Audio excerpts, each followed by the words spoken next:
श्यामपुर नाम के एक गांव की है। यहाँ रामलाल अपनी पत्नी सोनम, बेटे विजय, बेटी कल्पना और भतीजी पूजा के साथ रहते हैं। रामलाल सुबह खेतों में काम के लिए निकल जाता है। उसके पीछे घर पर उसकी पत्नी पूजा के साथ कैसा बर्ताव करती है, इस बात से रामलाल हमेशा बेखबर रहा। पूजा बचपन से ही उनके घर में रही। पिता की मौत के बाद वो दुनिया में अकेली पड़ गई थी। उस दिन सोनम अपने बेटे को गोद में लेकर सुलाने में लगी थी, तभी उसका पति पूजा का हाथ पकड़कर घर लेकर आया। सोनम, पूजा आज से हमारे साथ ही रहेगी, हमारे घर में।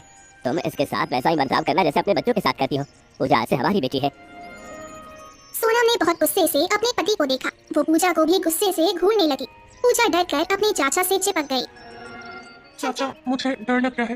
रामलाल को भी सोनम का अंदाज बुरा लगा, मगर वो गुस्से को रोककर मुस्कुराते हुए कहने लगा, अरे नहीं पूजा बेटी, ये तुम्हारी चाची है, ये तुमसे बहुत प्यार करती है। ये क्यों तुमसे गुस्से से घूरेंगी? हाँ, जाओ चाची के पास उन्हें प्रणाम करो। सोनम अपनी जगह से उठकर खड़ी हो गई। ये यहाँ क्यों आई है? इसकी माँ जिंदा है, वो मरी नहीं है। इसके मामा भी तो जीवित है, फिर आप इसे अपने साथ लेकर क्यों आए? देखो सोनम, बात समझने की कोशिश करो। वो अभी जवान है, वो कब तक विधवा की जिंदगी गुजार सकती है? उसके घर वालों ने उसकी शादी कर दी है और उसकी माँ का पति उसे रखने को तैयार नहीं है। और वैसे भी ये मेरा खून है, मेरे भाई की आखिरी निशानी है। मैं इसे कैसे किसी दूसरे के घर पर छोड़ सकता हूँ? आप नहीं जानते कि हमारे घर के क्या हालात हैं। कितने समय से हमारे खेतों में फसल अच्छी नहीं हुई। बच्चे छोटे हैं, कल को बड़े होंगे तो उनकी भी जिम्मेदारियां बढ़ जाएंगी, और आप पराई जिम्मेदारी को उठा कर ले आए हैं। देखो सोनम, मैं इस बारे में तुमसे कोई बात नहीं करना चाहता। पूजा मेरी भतीजी है और आज से इसी घर में रहेगी। इस घर पर जितना तुम लोगों का हक है उतना ही मेरी भतीजी का है। मैं तुमसे इस बारे में कोई बात नहीं करूंगा। सोनम जितना भी रामलाल को पूजा के खिलाफ भड़काती, मगर रामलाल के दिल से वो पूजा के लिए प्यार निकाल नहीं पाई। एक दिन आएगा कि मैं अपने पति के दिल से उसके भतीजी की मोहब्बत निकालने में कामयाब हो जाऊंगी।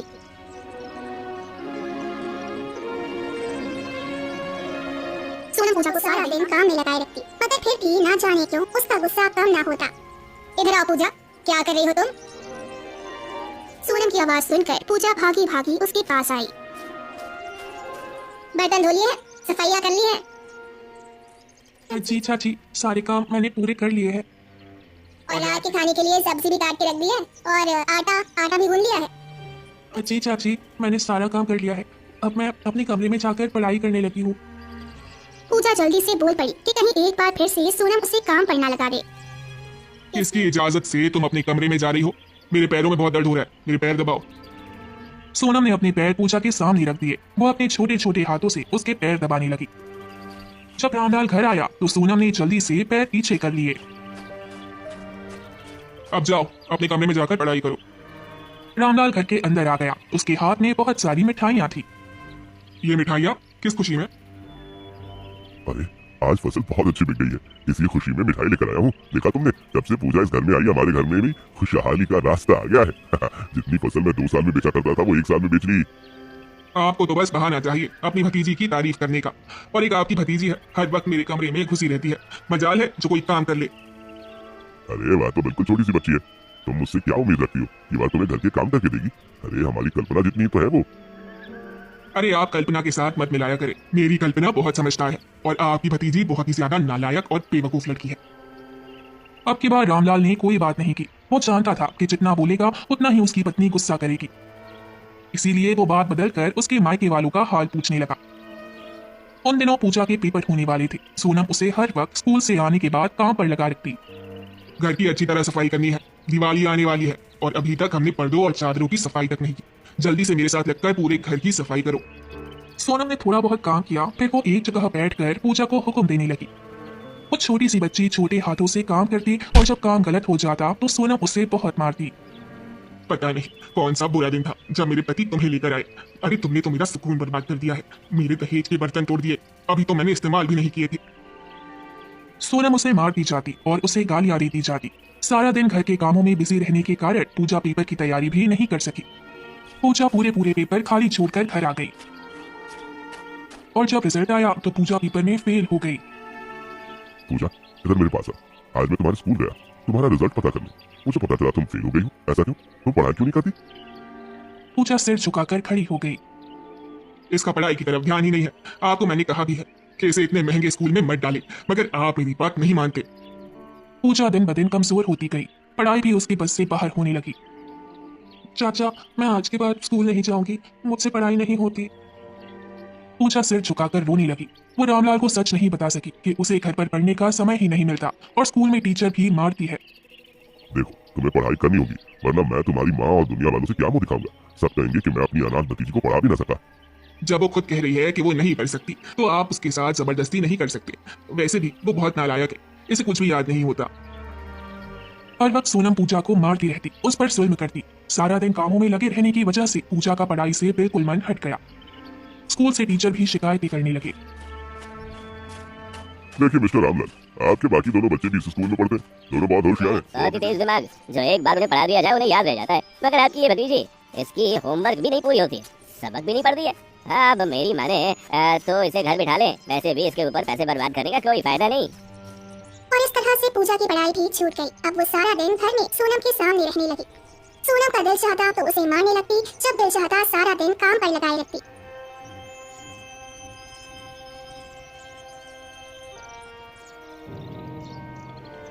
अब पूजा जवान हो गई थी और सबसे ज्यादा न झेलने वाली बात सोनम के लिए ये थी कि वो कल्पना से बहुत ज्यादा सुंदर दिखती थी।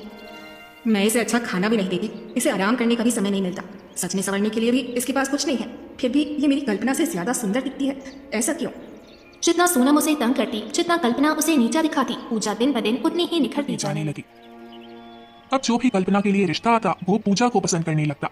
उस दिन भी कुछ औरतें पूजा को ही पसंद कर गई। अरे, आपको क्या नजर आया इस लड़की में? वो तो पढ़ी लिखी भी नहीं है और सलीकेदार भी नहीं है, जबकि मेरी बेटी तो पढ़ी लिखी है और वो अपने स्कूल में अव्वल आती रही है। मैंने तो अपनी बेटी की बहुत अच्छी परवरिश की है। बुरा मत मानिएगा बहन जी। मगर जिस समय से हम लोग आए हैं, आपकी भतीजी को काम करते हुए ही देख रहे हैं और उसकी यही बात हमें पसंद आई है कि वो बहुत ही ज्यादा गुणी और मेहनती है। और हमारे परिवार में ऐसी ही लड़कियां बहुत पसंद की जाती हैं, ना कि आपकी बेटी जैसी जो सज सवर कर एक जगह पर बैठी रहे। ये सुनकर तो सोनम को गुस्से से आग लग गई। उसने बातें सुनाकर उन लोगों को घर से बाहर निकाला। पता नहीं कहां कहां से मुंह उठाकर आ जाते हैं। उनकी हिम्मत कैसे हुई मेरी बेटी के बारे में इस तरह की बातें करने की? और इस बात का सारा गुस्सा भी पूजा पर ही सोनम ने बताया। सारा दोष इसी का है, जो भी रिश्ते वाले आते हैं उनको अपनी अदाएं दिखाकर अपनी तरफ खींच लेती है। अरे ये सब करके तू मेरी बेटी की किस्मत नहीं छीन सकती। माँ, अब इसका कुछ करे, इसे रास्ते से हटाए। जब तक ये यहाँ पर रहेगी कोई भी मुझे ब्याह कर लेकर नहीं जाएगा। बात तो तुम्हारी ठीक है, इस तरह से तो कोई भी तुमसे शादी नहीं करेगा। तुम ठीक कह रही हो बेटी, ये बात तो मैंने सोची ही नहीं। एक काम करती हूँ, इसे तुम्हारे पिता की नजरों से गिरा देती हूँ और फिर इसको मैं जहाँ भी शादी करूंगी तुम्हारे पिताजी को कोई एतराज नहीं होगा।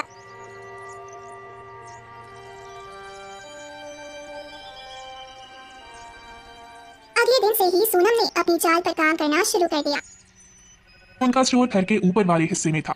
उन दिनों सर्दी बहुत ज्यादा थी। वो रात को किचन में आई। पूजा बर्तन धोकर अपने कमरे में जाने ही वाली थी। बर्तन धो चुकी हो क्या? जी चाची, मैंने बर्तन भी धो लिए हैं और किचन भी साफ कर दिया है। हाँ ठीक है, अब एक काम करो, ऊपर से मेरे लिए नई रजाई लेकर आओ। मुझे बहुत सर्दी लग रही है, एक रजाई में मेरा गुजारा नहीं है। ठीक है चाची, मैं अभी आपके लिए रजाई लेकर आती हूँ। पूजा नहीं जानती थी कि आज उसके साथ उसकी चाची क्या खेल खेलने वाली है। पूजा जब रजाई लेने के लिए ऊपर गई तो थोड़ी ही देर के बाद उसकी चाची भी वहां पर आ गई और फिर वो जोर जोर से चिल्लाने लगी। पूजा घबरा गई। चाची क्या हुआ? आप इतना जोर जोर से चिल्ला क्यों रही हैं? सब ठीक तो है? आपकी तबीयत ठीक है? मैं जानती थी कि तुम एक ना एक दिन ये गुल जरूर खिलाओगी, मगर फिर भी मैंने तुम्हारे चाचा से कोई बात नहीं की, ये सोचकर कि वो ये ना सोचे कि मैं उन्हें उनकी भतीजी के खिलाफ कर रही हूँ। चाची हुआ क्या है? मैंने क्या किया है? आपको मेरी कोई बात बुरी लगी है क्या? शोर की आवाज सुनकर कल्पना, विजय और रामलाल भी छत पर आ गए। क्या हो गया सोनम? आधी रात को ये क्या तमाशा है? आप मेरी बात पर भरोसा नहीं करेंगे, कभी आपने मुझे समझा ही नहीं, हमेशा मुझे अपनी भतीजी का दुश्मन समझा। अरे सोनम, बात क्या है? सीधी तरह बात करो। आधी रात का समय है और तुमने अजीब ही तमाशा लगाया हुआ है। अरे मोहल्ले वाले क्या सोचेंगे? अगर मोहल्ले वाले आपकी भतीजी को एक लड़की के साथ आधी रात को देख लेते तब क्या समझते? आपकी भतीजी की इस हरकत की वजह से हमारी अपनी बेटी भी बदनाम हो जाती। सोनम की बात सुनकर सब लोग सन्न रह गए। तुम कहना क्या चाहती हो सोनम? इसका किसी लड़की के साथ चक्कर चल रहा है, इसीलिए आधी रात को छत पर थी। मुझे प्यास लगी, पानी पीने बाहर आई तो छत से बातों की आवाज आई। यहाँ आई तो देखा कि एक लड़के के साथ खेल कूद रही है। पूजा ये सुनकर ही जोर जोर से रोने लगी। उसका चेहरा पीला पड़ गया। नहीं, मैंने ऐसा कुछ नहीं किया। ये मुझ पर छोटा इल्जाम लगा रही है। मैंने कुछ नहीं किया। मैं कोई गलत काम नहीं कर सकती। अब तो रामलाल भी बिल्कुल खामोश रह गया। मैंने तुम्हें हमेशा बेटी समझा, तुम्हारे लिए क्या नहीं किया, और तुमने ये कौन खिलाया? मेरी माँ ने तो इसकी शादी कर दी, अब ये इस घर में रखने के काबिल नहीं है। ठीक है, तुम्हारी नजर में कोई रिश्ता है तो इसकी शादी कर दो, मैं अब किसी से कुछ नहीं बोलूंगा। पूजा बहुत रोई, अपनी सफाई दी, मगर कोई भी उस पर भरोसा नहीं कर रहा था।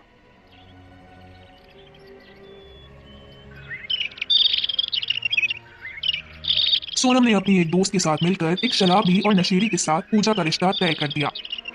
मैंने आपकी भतीजी का रिश्ता अपनी दोस्त के रिश्तेदार के साथ तय कर दिया है। आपको कोई एतराज तो नहीं है? क्या आप उस लड़के से मिलना चाहते हैं? सोनम दिल ही दिल में डर रही थी कि अगर रामलाल मोहन से मिला तो पता नहीं क्या सोचेगा, मगर रामलाल ने साफ मना कर दिया। नहीं, मैं किसी से नहीं मिलूंगा, तुम्हें जो सही लगता है वो करो। और फिर कुछ दिनों के बाद ही पूजा की शादी मोहन के साथ हो गई। पूजा रोते हुए अपने ससुराल आई तो उसे अंदाजा हुआ कि उसकी जिंदगी अब और भी ज्यादा मुश्किल होने वाली है। पूजा की सास उसे देखते ही चिल्लाई, अरे तुम ले आए इस कलमुही को? मैंने सुना है कि इसकी चाची ने इसी किसी के साथ रंगे हाथ पकड़ा था और तुमने इसके साथ शादी कर ली, इसे इज्जत बनाकर घर लेकर आ गए। अरे माँ, जाने दो इन बातों को। अगर ये बदनाम है तो मैं भी कितना बदनाम हूँ। मुझे खुद कौन अपनी बेटी देता। अच्छा हुआ कि किसी बहाने ये लड़की मुझे मिल गई। ए लड़की, जाओ किचन में, हम तुम्हें बहू बनाकर नहीं नौकरानी बनाकर लाए हैं। पूजा को अंदाजा हो गया कि उसकी बाकी जिंदगी कैसे गुजरने वाली है, और उसका ये अंदाजा गलत नहीं था।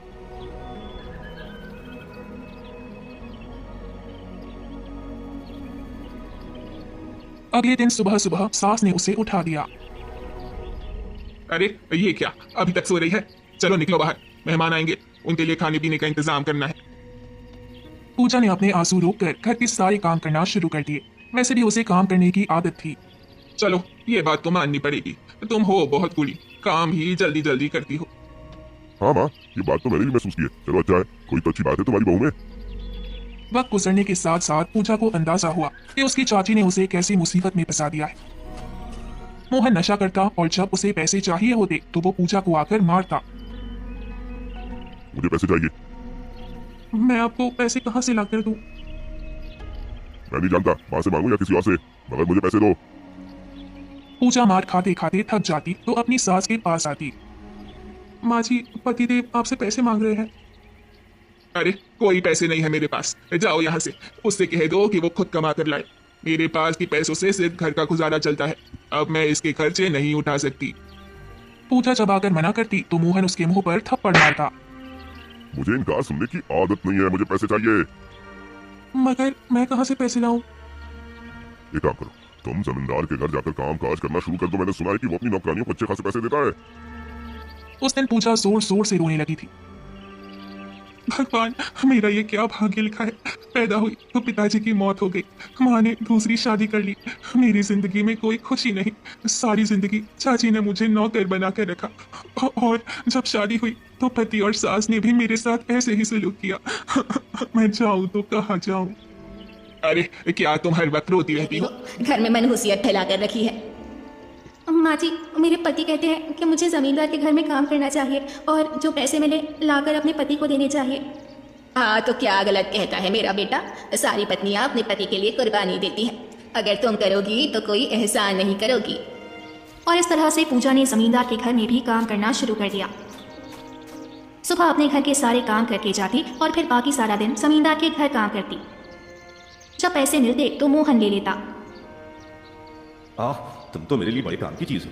मेरी सेवा भी करती हो, घर के सारे काम भी करती हो और माँ का भी ख्याल रखती हो, और तो और पैसे भी कमा कर ले आती हो। अरे वाह, मैं तो फायदे में रह गया। आप तो फायदे में रह गए, मगर मेरा क्या? मेरी जिंदगी बर्बाद हो गई, मेरा दिल टूट गया, मेरी खुशियाँ उजड़ गई। हे राम, मैं क्या करूँ, कहाँ जाऊँ? पूजा की जिंदगी बहुत ही ज्यादा अजीब बन गई। हर वक्त वो काम में ही लगी रहती। रात को जब टूटी कमर के साथ लेटती तो मोहन उठा देता। अरे तुमने किसी ने सिखाया नहीं कि पति की सेवा करनी चाहिए? मेरी टांगे दर्द कर रही है, मेरी टांगे दबाओ। मैं सारा दिन घर के कामों में लगी रही हूँ। जमींदार के यहाँ बहुत काम था, बहुत सारे कपड़े धोने वाले थे, मैं थक गई हूँ।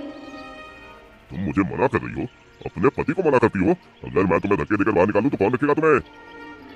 पूजा आंसू पोंछते हुए अपने पति के पैर दबाने लगती और वो मजे से सो जाता।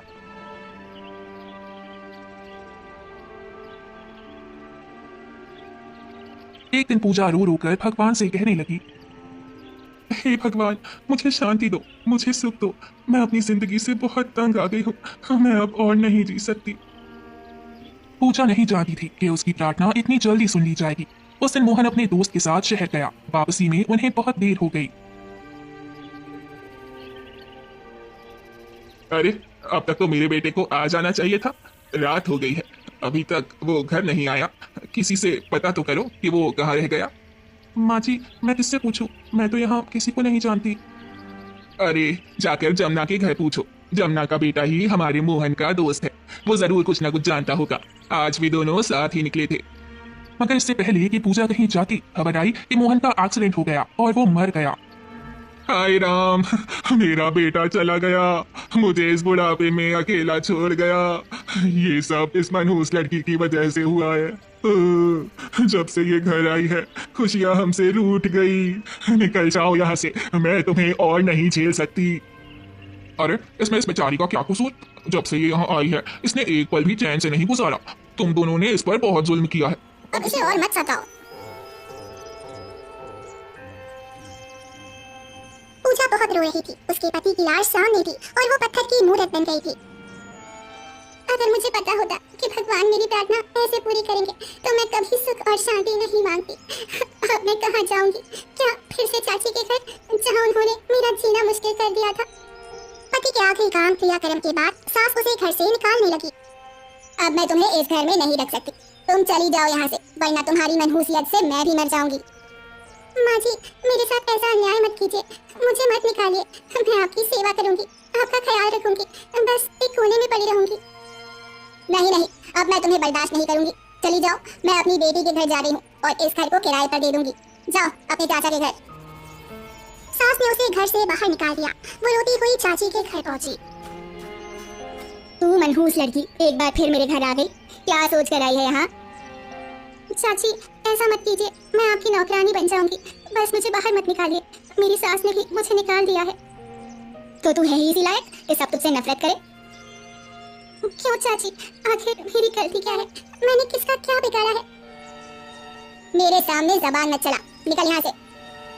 सोनम ने धक्के देकर उसे बाहर निकाल दिया। पूजा दरवाजे के बाहर बैठकर रोने लगी। मैं कहाँ जाऊँ? मेरा कोई घर नहीं है, कोई मुझे रखने को तैयार नहीं है।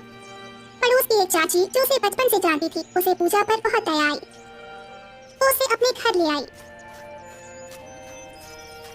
पूजा, मेरे घर के हालात तुम देख ही रही हो। मेरे पास एक ही कमरा है जिसमें मैं बच्चों के साथ रहती हूँ। मैं तुम्हें हमेशा यहाँ नहीं रख सकती, बस एक रात के लिए रख सकती हूँ। कल मैं तुम्हें किराए के पैसे दे दूंगी।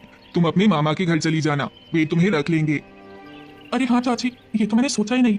मामा मामी मुझे रख सकते हैं। मैं बचपन में वहाँ गई थी, पता नहीं वो मेरे साथ कैसा बर्ताव करेंगे। पूरी रात पूजा अपने आने वाले कल के बारे में सोचती रही।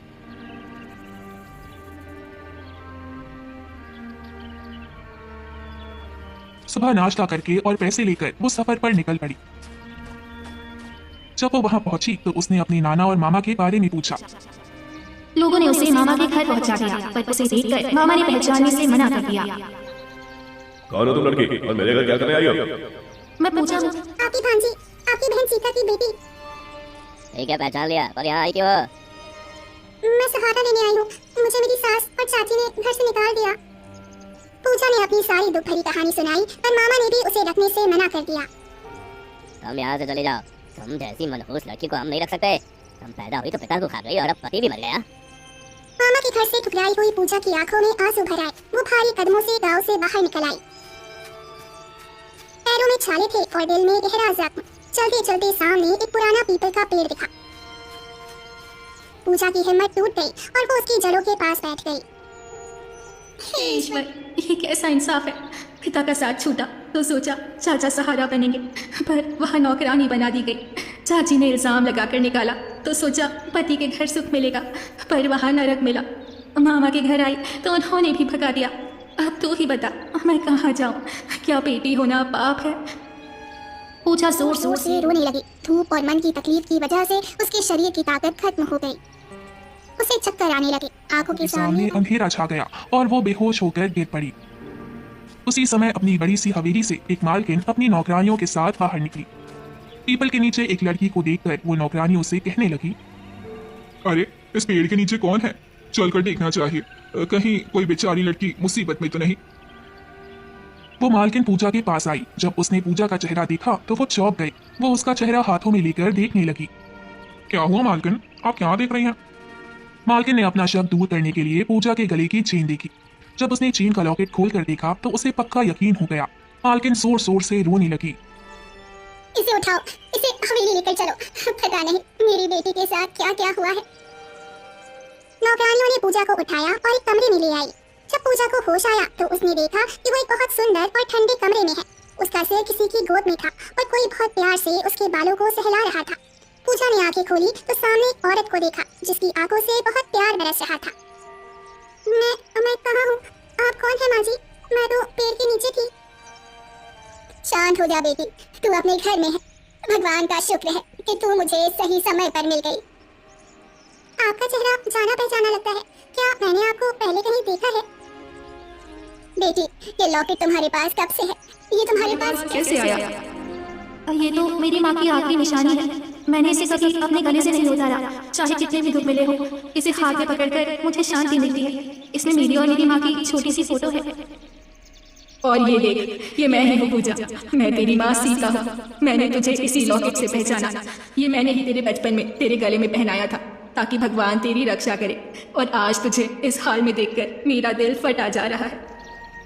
पूजा जोर जोर से रोने लगी और अपनी माँ से शिकायत करने लगी। माँ, आप मुझे छोड़कर कहाँ चली गई थी? क्या आपको पता है चाची ने मेरे साथ क्या किया? उन्होंने मुझे जानवरों से भी बुरा समझ कर रखा। आप मुझे लेने क्यों नहीं आई? दिल पर पत्थर रखकर जी रही थी पूजा। जब भी मैं तेरे चाचा के घर आई, तेरी चाची ने मुझे चोरनी कहकर भगा दिया। वो धमकी देती थी कि अगर मैं तुझसे मिली तो वो तुझे घर से बाहर फेंकवा देगी। मैंने तेरी भलाई के लिए दूरी सही, मैं तेरे लिए पैसे भी भेजती थी, पर वो राक्षसी सब खुद खा गई और तुझे कुछ नहीं बताया। तो आपने मुझे अपने साथ क्यों नहीं रखा? वहाँ भी बहुत दुख थे। मेरा दूसरा पति अपने परिवार की बातों में रहता था। वो मुझे तुझसे मिलने नहीं देता था। उसने मुझे घर में कैद रखा। पर भगवान का न्याय देख, एक एक्सीडेंट में उसकी दोनों टांगें टूट गई। जिन भाइयों के लिए वो मुझ पर जुल्म करता था, उन सब ने उसे छोड़ दिया। तब सिर्फ मैंने ही उसकी सेवा की। मरने से पहले उसे अपनी गलती का एहसास हुआ और उसने ये बड़ी हवेली और सारी जायदाद मेरे नाम कर दी। अब मैं यहाँ की मालकिन हूँ और तू यहाँ की राजकुमारी बनकर रहेगी। माँ, क्या मैं सच में हमेशा तुम्हारे साथ रहूँगी? माँ, आज मेरा दिल बहुत टूटा था, मैं बहुत रोई। अब मत रो मेरी बच्ची, अब हमारी जिंदगी में सिर्फ खुशियाँ आएंगी। कुछ महीने बीत गए। पूजा अब बिल्कुल बदल गई थी। उसकी माँ ने उसकी शादी शहर के एक बहुत अच्छे और संस्कारी लड़के आकाश से कर दी। आकाश ने पूजा को बहुत इज्जत और प्यार दिया। उधर श्यामपुर गांव में चाची सोनम के पाप का घड़ा भर चुका था। उसकी अपनी बेटी कल्पना, जिसके लिए उसने पूजा की जिंदगी बर्बाद की थी, वो घर के गहने और पैसे लेकर एक बुरे लड़के के साथ भाग गई थी। हाय, मैं लुट गई। मेरी कल्पना ने मेरी नाक कटवा दी। मैंने पूजा पर झूठा इल्जाम लगाया था।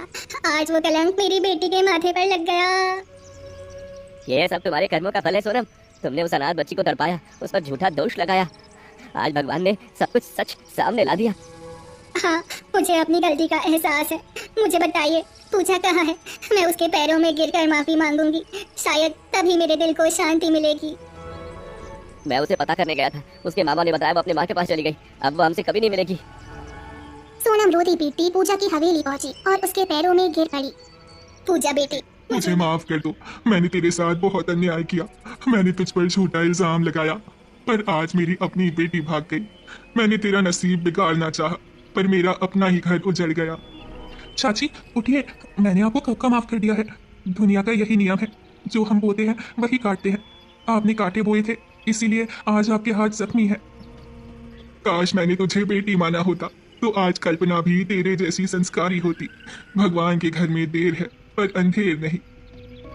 पूजा ने सोनम को कुछ पैसे दिए और उसे प्रणाम करके विदा किया। अब पूजा की हवेली में खुशियों के दिए जल रहे थे। पूजा की माँ ने गांव में एक आश्रम बनवाया जहां अनाथ बच्चियों को पढ़ाया जाता था। पूजा देखो, आज तुम्हारी सच्चाई और सब्र की जीत हुई है। तुम्हारी मुस्कान ही हमारी सबसे बड़ी दौलत है। आकाश, जिंदगी में जब सब दरवाजे बंद हो जाते हैं तो भगवान माँ की ममता का ऐसा दरवाजा खोलता है जहाँ सारे दुख मिट जाते हैं। मेरी माँ का वो लॉकेट ही मेरे सुख का रास्ता बना।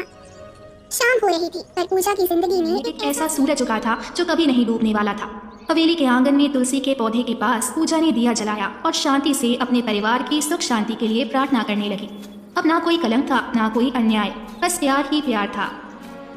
इस कहानी से हमें सबसे बड़ी सीख मिलती है कि जैसा करोगे वैसा भरोगे। इंसान दूसरों के लिए जो गड्ढे खोदता है, एक दिन वो खुद भी उसमें गिर जाता है। जैसे सोनम ने पूजा की जिंदगी बर्बाद करने के लिए उस पर झूठा इल्जाम लगाया, लेकिन अंत में उसकी अपनी बेटी ने ही उसे समाज में बदनाम कर दिया। दूसरी तरफ ये कहानी हमें सिखाती है कि सब्र का फल मीठा होता है। अगर इंसान मुश्किल से मुश्किल घड़ी में भी सच्चाई और सब्र का रास्ता ना छोड़े तो भगवान उसकी मदद जरूर करता है। पूजा ने हर दुख को चुपचाप सहा, इसीलिए आखिर में उसे उसकी माँ भी मिली और एक सुखी जीवन भी।